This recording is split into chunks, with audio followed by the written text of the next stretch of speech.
বৰ্তমান মই আছোঁ খোৱাঙৰ লগৰ এটা ঘৰলৈ আহিলোঁ। এইফালে শুই উঠিয়ে দেখিছোঁ নিচাই গাখীৰ খীৰাই আছে। আৰু ৰাতিপুৱাই যদি কুলিৰ মাত শুনিবলৈ পাওঁ কিমান ভাল লাগে মনটো। চাওক না, ইমান ধুনীয়া পৰিৱেশৰ মাজত ঘৰটো আছে। এতিয়া আমি যাব লৈছোঁ। এহেঁতৰ ঘৰৰ ওচৰতে মানে ধুনীয়া ঠাইডোখৰ আছে, তাত গৈ কিনে অলপ ফুৰি আহোঁ বুলি ভাবিছোঁ। তাৰপিছত অলপ পাছত গাহৰি আনিমগৈ। গাহৰি আনি ধুনীয়াকৈ মই বনাম আৰু খাম, লগত আপোনালোককো দেখাম। এইফালে এতিয়া গাহৰি বনাবলৈ পুৰা ৰেডি কৰি আছোঁ। এইফালে আমাৰ এখেতে পিঁয়াজ কাটি আছে পুৰা। নাজানো কিয় বা মাংস বনাই মোৰ বহুত ভাল লাগে। ভাল লাগক বা নালাগক খাই, কিন্তু বনাই কিনে যিটো মজা লাগে ন, সেইটো মই আপোনালোকক নাজানো ক'বলৈ, বনোৱা মানুহে গম পাবই আৰু। মাংসৰ লগত খুটি বিলাহী দিছোঁ, মানে পূৰা লোকেলটো আৰু, ডাঙৰ বিলাহী দিয়া নাই।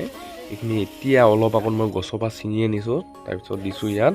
আৰু এইকেইদিনত ফুৰিবলৈ যাম ৰয়িং। ধুনীয়া ধুনীয়া ভিডিঅ' আপোনালোকক দেখাবলৈ চেষ্টা কৰিম। আৰু মাংসখিনি কেনেকুৱা লাগিলে ক'ব দেখাত। খাইতো বহুত ভাল লাগিলে। বাই বাই, নেক্সট ভিডিঅ'ত লগ পাম।